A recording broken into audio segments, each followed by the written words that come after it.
وإذا سألك عبادي عني فإني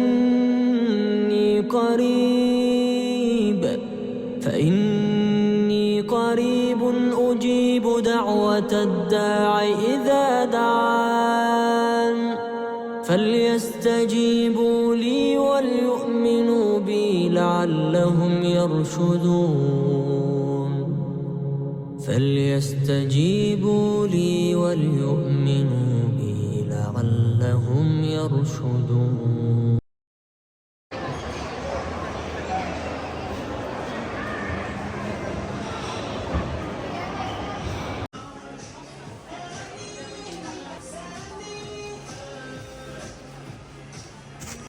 يسعد لي صباحكم ومساكم كل اوقاتكم. كيفكم صبايا؟ شو الاخبار؟ طمنوني عنكم، ان شاء الله رب تكونوا بخير وانتم عم تشوفوا فيديو اليوم. بدي رحب بكل الصبايا الجديده اللي انضمت لقناتي. اهلا وسهلا، نورتوا من وين ما كنتوا عم تتابعوني. خلونا قبل ما نبدا الفيديو نكسب الصلاه على الرسول عليه افضل الصلاه والسلام. اللهم صل على سيدنا محمد وعلى اله وصحبه وسلم. في صبايا جديده انضمت لقناتي، لهيك رح اعرف شوي عن حالي لحتى تعرفوني اكثر.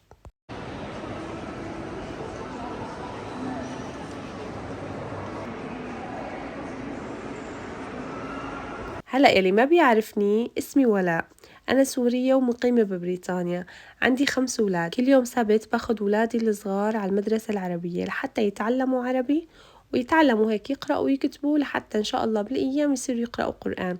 والحمد لله انه كمان بدرسون قرآن آيات صغيرة هلا مبلشين فيها بجزء عامة، فان شاء الله يعني بالايام رح يصيروا هيك يعرفوا يقروا ويكتبوا اكتر.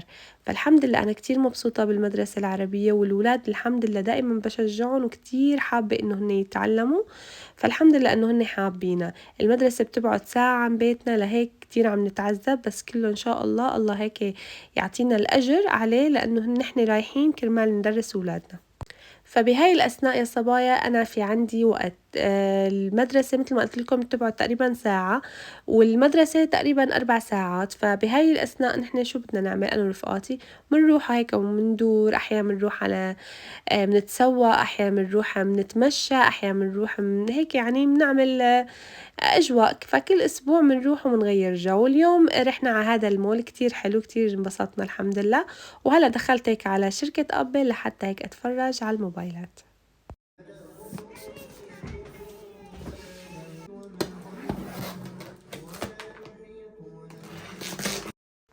وهلأ بعد ما رجعت على البيت وريحت وتغدينا كانت واصلتني هاي الميكنسي روبوت يلي حكيت لكم عنها. مثل ما شفتوا بالفيديوهات الماضية انه انا اشتريت مكنسة روبوت وكتير كانت ممتازة، بس كان في عندها عذر انه كان في إلها للكنب فكان شفتها ضعيف فرجعتها. ولما رجعتها شفت انه هذا الخيار افضل. هلا هو للأمانة الشفط نفسه 100% بنفس المستوى، يعني اثنيناتهم كانوا يعني ينظفوا البيت تنظيف رهيب صراحة، نفس المستوى. يعني ما بقولكم انه هاي افضل او هديك، لا والله نفس الشي. حسيت بس انه هديك القبلة كان الشحن لإلها افضل، يعني كانت شحن يطول اكتر يعني لما تشتغل. هون حسيت انه بتنقص الشحن اسرع، بس كأداء ومستوى ويعني كفاءة تنتين كتير رائعات بصراحة. فأختي مجربة هذا الروبوت من 2 على الإصدار الأقدم يعني. هلأ أنا وياها حدثنا يعني جبنا هلأ الإصدار الحديث، بما أنه هي يعني مجربته من قبل وشايفة أنه كتير ممتازة.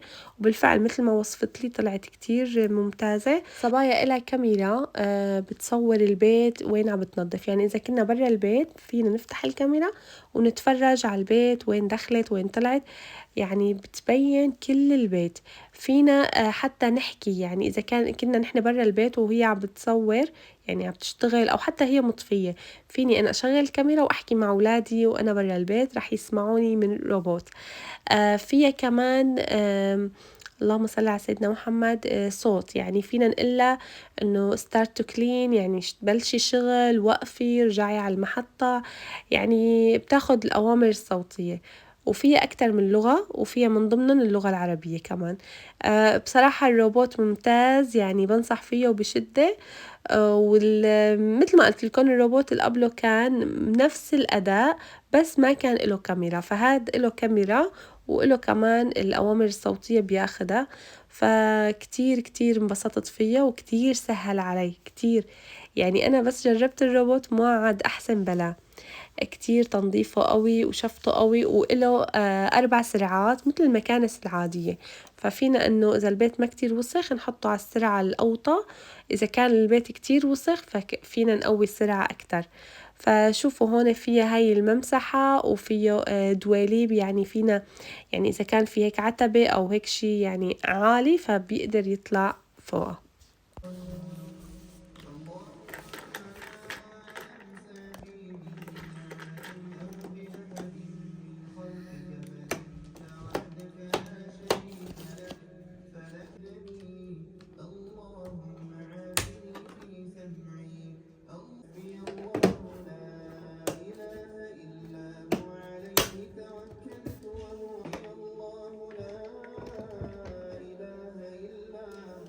هلا أول شغلة أنا وصلتها بالكهرباء، وبعد ما وصلتها بالكهرباء أول شي شغلت هذا الزر الأحمر، وبعدين وصلتها على النت، يعني حطيت الواي فاي كلمة السر وخلص اشتغلت وصارت شغالة، ونزلت التطبيق على الموبايل، وصرت أنا من الموبايل إنه أشوف التعليمات، وإنه لازم نبلش بقى نرسم الخريطة.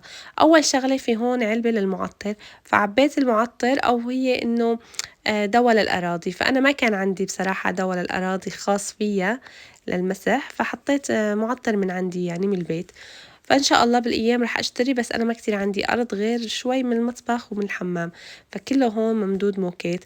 وبعد هيك عبيت المي مشان المي، وبلشت هلأ هون شلت كل أغراض البيت، ما عفت ولا شي، لا الزرعة ولا الفاير بليس ولا الطاولات ولا الكراسي، شلت كل شي، خليتها ترسم المخطط كامل، مشان مرة تانية إذا كانوا مثلا مشيوا المكان شي فهي بتعرف البيت هيك، يعني ما لازم يكون ولا شي قدامها بالأول مرة، وبعدين عادي إذا كان في كراسي ما بيأثر، بس هيك أنا كرمال تاخد الخريطة من أول مرة. فهون بلشت لحتى تشوف البيت وبلشت شغل. شوفوا صبايا البيت كان كتير وسخ، فأنا بس هيك تركته لحتى تشوفوا شلون بتنظف.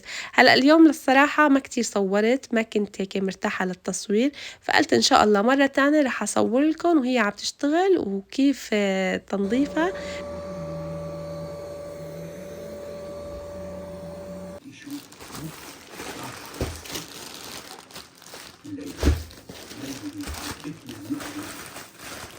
فاليوم كمان وصلني اوردرين.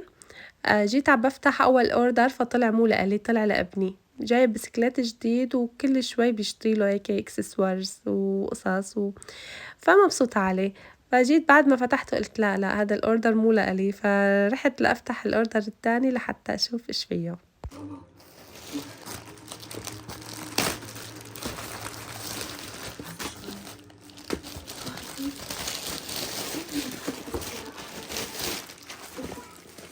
وجبت هون قطعة للدايسون، قطعة هيك عندها القطعة اللي بكنس فيها صايرة هيك مهترية، أو الفرشاية هيك كتير ممحية، فصايرة عم بتطالع صوت قوي، فوصيت عليها من تيمو وإجت نفسها بالضبط، يعني كأنه هي.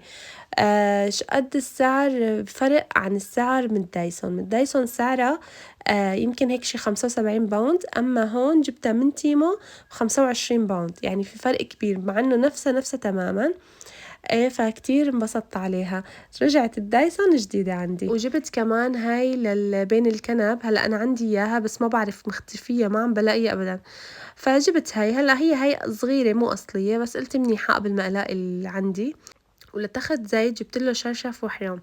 هلا اول شي الشرشف اجا يعني بحسيته شوي صغير، بس يعني ماشي حاله. ان شاء الله بالفيديوهات الجايه رح صور لكم تخته، لانه اشتريت له تخته كان الصغير كتير صغير، يعني كان جاي على قده، بس لما اشتريت له هذا التخت لقيت في فرق كتير كبير بين هاد واللي قبله، كان كتير صغير. فقلت لحالي رح اجيب له هيك شرشف والحيف، قام طلع الحيف تبع بيبي كتير صغير. ما بعرف، مع اني حتى اني انا انتبهت على القياسات حسيت القياسات منيحه، بس اجا كتير صغير فما زبط معه. بس الشرشف قلت يلا يعني انه رح امشي، هلا رح اجيب له واحد تاني كمان، انه هيك بدل كمان واقي.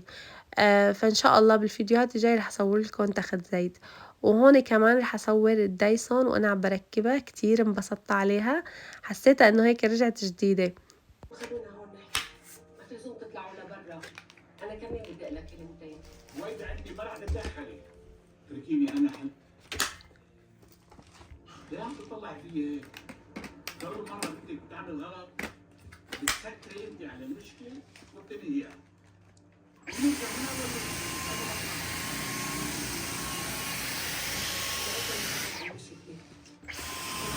معها وبحكيها. زيكي قديش حلوة، هاي بابا اشترى لي اياها. كتير حلو. اليوم الفيديو قصير، فإن شاء الله هيك يكون عجبكم ويكون كان خفيف ظريف. وأي سؤال صبايا حابين تسألوني إياه اسألوني إياه، إن شاء الله بجاوبكم بالفيديوهات اللي جاية. إجاني أسئلة عن القلاية الكهرباء، إن شاء الله بالفيديوهات رح صور لكم كيف بنظفها، ورح أحكي لكم أكتر عنها وعن الأدوات الكهرباء اللي أنا اشتريتها وكتير استفدت منها. إن شاء الله بشوفكم بفيديوهات جديدة وروتينات جديدة. وكتبولي صبايا إيش رأيكم إنه الفيديو قصير هيك أحلى ولا بتحبوا الفيديو يكون أطول؟ أنا كل تعليقاتكم بقرأها، فأي شي أنتوا حابين تسألوني إياه كتبولي إياه. بشوفكم إن شاء الله بفيديو جديد. سلام.